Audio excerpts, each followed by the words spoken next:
Kia ora and welcome to Te Poia, here in Rotorua in New Zealand.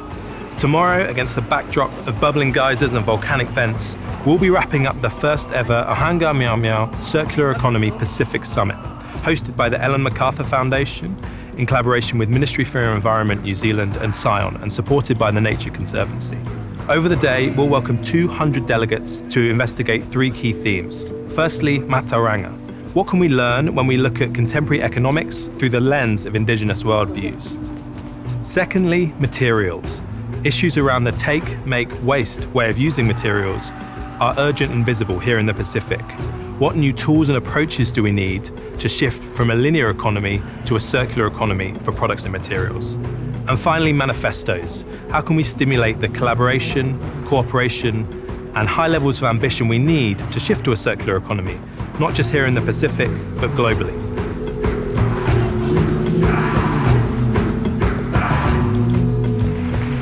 TEINA BOASA, a Maori environmental activist, speaks about the Maori worldview, intergenerational knowledge transmission, and systems thinking. As I mentioned earlier, hapu clusters or sub-tribes form iwi or tribes. And inside this social political space, people become relevant because of their connection to the natural world. The natural world does not become relevant because we live in it. LEILANI UNASA, Systems Design Lead for the KOSI Collective, makes the case for incorporating Pacific knowledge in systems design.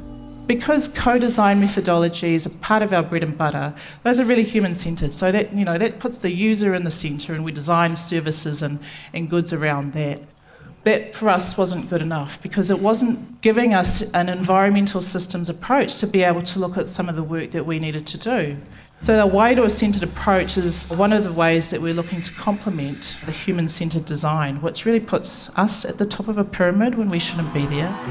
Chris Katana, a fellow of the Oxford Martin School, is an expert on the contemporary worldview and how our ways of thinking have changed over time. We have conceded the status of reality to a very limited understanding, one that is at best 1/3 of the whole that makes up us and reality as a whole. And we have denied the reality of everything that could help us to rediscover a sense of harmony, a sense of balance with ourselves, with each other, with the natural world. So, the organizing impetus for us today is an environmental crisis, but this same root problem is, I think, at the foundation of our political crises, of our public health crises, of the confusion that we encounter in rapid technological change. It is that the scale and complexity of humanity has now reached a point where we have just exhausted the possibilities of piecemeal perception. Representing the Ellen MacArthur Foundation, I give delegates an introduction to the circular economy and its core principles. It's the shift from the take, make, waste linear model to one based on continuous cycles of restoration and regeneration, where we value materials, keep them in use for longer, and regenerate natural systems. A panel discussion discussed the impact of incorporating Mātauranga Māori into everyday business practice. In this conversation, you can't pick and choose. Yeah, Right? totally. So if we elaborate a bit more on this concept of kaitiakitanga. Now, some people might translate that as guardianship. That's just one small part of the entire definition of what it means to be kaitiaki of a particular place from a Māori perspective, because you have whakapapa to that place. I think there's danger in taking concepts and words without fully understanding the value system that underpins that concept.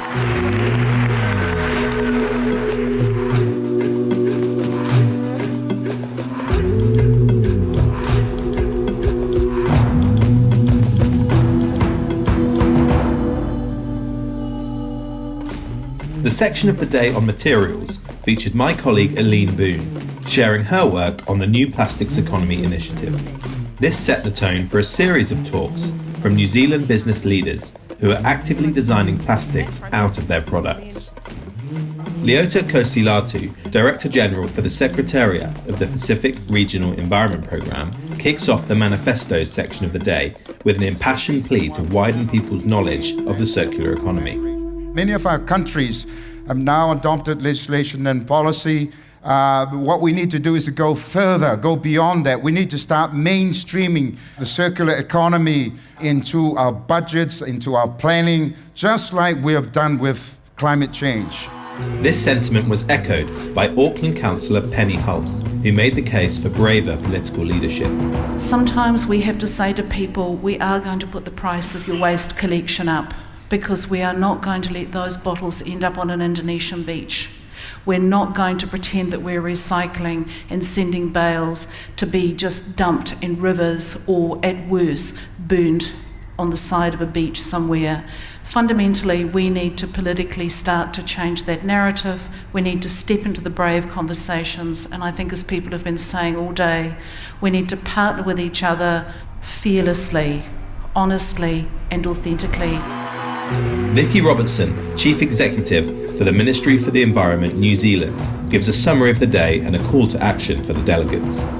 That gap between our ideal of ourselves and where we are today is where we need to reach for different tools. So circular economy actually is just a word. It's the end result of something. It's the end result of living our lives in the way that we want to as our ideal, putting nature first, people second. To see all the talks from the day in their entirety, head to our YouTube channel or ellenmacarthurfoundation.org.